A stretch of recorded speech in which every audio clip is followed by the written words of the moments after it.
Good morning, students. Welcome to CI International School online study system. Subject Business Study, class 11th Commerce, and the topic will be incorporation of a company. Remember, अगर आपने last assignment देखा हो तो हमने incorporation of a company start किया था, जिसके 4 step थे. Preliminary activities number 1, documents to be filed with registrar number 2, payment of prescribed fee number 3 and capital subscription number 4. अगर आपको ध्यान हो तो 2 step preliminary activities and documents to be filed हम कर चुके थे पिछले असाइनमेंट में. इस असाइनमेंट में हम बाकी जो बचे 2 स्टेप्स हैं इनकॉर्पोरेशन ऑफ ए कंपनी के वो पढ़ेंगे. तो देखिए, थर्ड स्टेप आपका है पेमेंट ऑफ प्रिस्क्राइब्ड फीस. तो सेकंड स्टेप में हमने क्या किए थे, डॉक्यूमेंट जमा किए थे रजिस्ट्रार के पास, जिसके अंदर memorandum of association, article of association, ठीक है, list of director, return consent of director, ये सब हमने जमा कर दिए थे. ये सब जमा करने के बाद हमें एप्लीकेशन फ़ीस, ठीक है, प्रिस्क्राइब फीस हमें पे करनी पड़ती है, जो कि प्री डिटरमिन होती है, पहले से निर्धारित होती है रजिस्ट्रार के द्वारा. This fees is deposited in the government of India account with the RBI. तो ये फीस जो हमें होती है किस में जमा करनी पड़ती है, RBI the reserve bank of India में, जो कि पूरे भारत का सेंट्रल बैंक कहलाता है. ठीक है, सभी बैंकों को कंट्रोल करता है RBI. तो हमें RBI के अंदर एक प्रिस्क्राइब फीस जमा करनी पड़ती है. After completion of about formality, ये सभी फॉर्मेलिटीज़ पूरी होने के बाद जो रजिस्ट्रार है वो हमारे डॉक्यूमेंट्स को चेक करता है, उनका इंस्पेक्शन करता है, उनका निरीक्षण करता है, जांच पड़ताल करता है बेसिकली. ठीक है, related to the incorporation of a company, corporation से रिलेटेड. ठीक है, if the registrar is satisfied with the completion of all formality, अगर वो सभी फॉर्मेलिटीज से सेटिस्फाई हो जाता है, संतुष्ट हो जाता है, ठीक है, तो अंडर द कंपनीज एक्ट 2013 वो हमें सर्टिफिकेट दे देता है इनकॉर्पोरेशन का. तो अगर वो हमारे सभी काम से सेटिस्फाई है, हमने जो डॉक्यूमेंट उसे दिए उससे वो सेटिस्फाई है, हमने फीस भी जमा कर दी है, तो फिर वो हमें, ठीक है, सर्टिफिकेट दे देता है इनकॉर्पोरेशन का. और इसके साथ वो हमें CIN नंबर यानी कि corporate identity number, corporate identity number भी हमें इशू करके दे देता है. अब देखिए इफेक्ट ऑफ इनकॉर्पोरेशन. ठीक है, इनकॉर्पोरेशन होने के बाद क्या क्या प्रभाव कंपनी पर पड़ते हैं. नंबर 1 देखिए, company becomes N incorporated entity. जो कंपनी है वो एक संगठित इकाई बन चुकी है. संगठित इकाई का मतलब है कानून के नज़रों में उसे पूरी दृष्टि मिल चुकी है, उसे इस पे सारे लॉ रेगुलेशन अप्लाई होंगे, वो अपना बिजनेस स्टार्ट कर सकती है, उसके ऊपर केस किया जा सकता है या वो भी किसी और के ऊपर केस कर सकती है. सेकंड देखिए, certificate of incorporation can be presented in the court as a proof of the existence of a company. तो उस सर्टिफिकेट को हम कोर्ट में भी प्रूफ कर सकते हैं कि भाई इस बात को लेकर कि हाँ हमारी कंपनी है और हम कंपनी का काम कर रहे हैं. अगर कोई आपके ऊपर केस कर देता है तो वो सर्टिफिकेट आपके लिए विटनेस का यानी सबूत का काम करता है. थर्ड देखिए, company becomes an artificial person. Company एक आर्टिफिशियल यानी बनावटी, ठीक है, जो एक्चुअल में है तो नहीं लेकिन बनाया गया है कानून के द्वारा, तो वो एक आर्टिफिशियल बन जाती है, created by law. And identity is consider separate from its member. और उसकी जो आइडेंटिटी है वो मेंबर से अलग मानी जाएगी. आइडेंटिटी मेंबर से अलग होने का मतलब है कि मेंबर्स के आने का, जाने का, उनके दिवालिया निकलने का, उनकी डेथ का कंपनी पर कोई असर नहीं पड़ेगा, कंपनी कार्य करती चली जाएगी. फोर्थ देखिए, identity of company become permanent.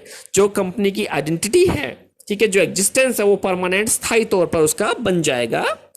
Fifth देखिए, a private company can start its business just after the certificate of incorporation. तो एक प्राइवेट कंपनी को तो सर्टिफिकेट ऑफ इनकॉर्पोरेशन मिलने के बाद तुरंत बिजनेस स्टार्ट कर देती है, लेकिन पब्लिक नहीं करती. तो ये था आपका payment of prescribed fees. Fourth point देखिए इनकॉर्पोरेशन का या रजिस्ट्रेशन का, कैपिटल सब्सक्रिप्शन. अब कंपनी को कैपिटल पूंजी इकट्ठी करनी पड़ती है. देखिए इस पॉइंट को very carefully. A private company और a public company which does not have share capital can commence its business.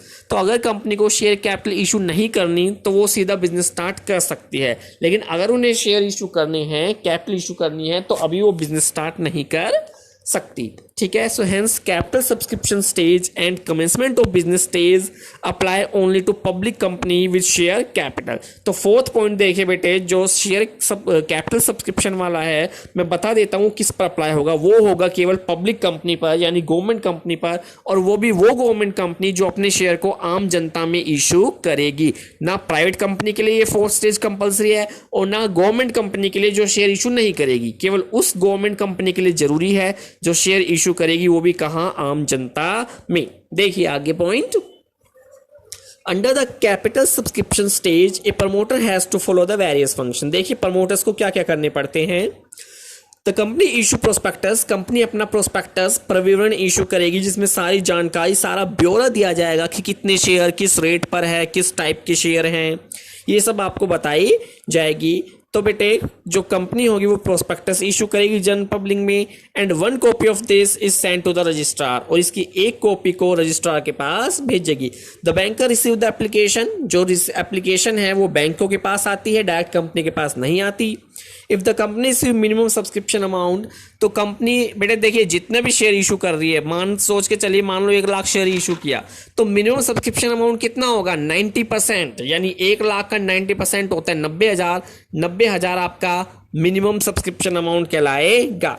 तो कंपनी को मिनिमम सब्सक्रिप्शन अमाउंट कलेक्ट करना पड़ता है। अगर company minimum subscription amount collect नहीं कर पाती तो फिर वो शेयर को अलॉटेड यानी बांट नहीं सकती, फिर उसे शेयर्स को कैंसिल करना पड़ता है। ठीक है। A return of allotment is send to registrar, उसे रजिस्ट्रार को अलॉटमेंट की रिटर्न भेजनी पड़ती है। जैसे इनकम टैक्स रिटर्न होती है ना, उसी तरह शेयर्स की भी एक रिटर्न होती है जो रजिस्ट्रार को हमें भेजनी पड़ती है। If the company is not able to receive the minimum subscription within 120 days, देखिए अगर कंपनी 120 दिन के अंदर मिनिमम सब्सक्रिप्शन अमाउंट कलेक्ट नहीं कर पाती, कितना था मिनिमम सब्सक्रिप्शन मैंने बताया अभी 90%, 90% अमाउंट का, तो आपको टोटल शेयर का 90% आपको कलेक्ट करना पड़ता है। अलॉटमेंट के टाइम नहीं कर पाए तो इसका मतलब आपने मिनिमम सब्सक्रिप्शन अमाउंट कलेक्ट नहीं किया। ठीक है। और 120 दिन के अंदर अगर आप नहीं कर पाओगे then it can not allot the share, तो आप शेयर नहीं बांट सकते। And it has to refund the money to the applicants, और जिन लोगों ने आपको रुपया भेजा था शेयर्स का, आपको उनके रुपए वापस करने पड़ेंगे। So when a public company, एक पब्लिक यानी government company invite general public to purchase the share, it can not allot the share till the time it receive the minimum subscription. तो एक पब्लिक गवर्नमेंट कंपनी जब तक minimum subscription amount collect नहीं कर लेगी तब तक वो शेयर नहीं बांट सकती। ठीक है, तब तक वो शेयर नहीं बांट सकती। देखिए मिनिमम सब्सक्रिप्शन अमाउंट क्यों कलेक्ट करना होता है, क्या काम आता है। देखिए number 1 for making the payment of assets, तो कंपनी ने अगर कोई संपत्तियां खरीदी है तो उनकी पेमेंट करने के लिए। टू पे द प्रिलिमिनरी एक्सपेंस और द अंडरराइटर कमीशन, प्रिलिमिनरी का मतलब होता है प्राथमिक खर्चे आते हैं। देखिए नई नई कंपनी बनती है, बहुत खर्चे आते हैं।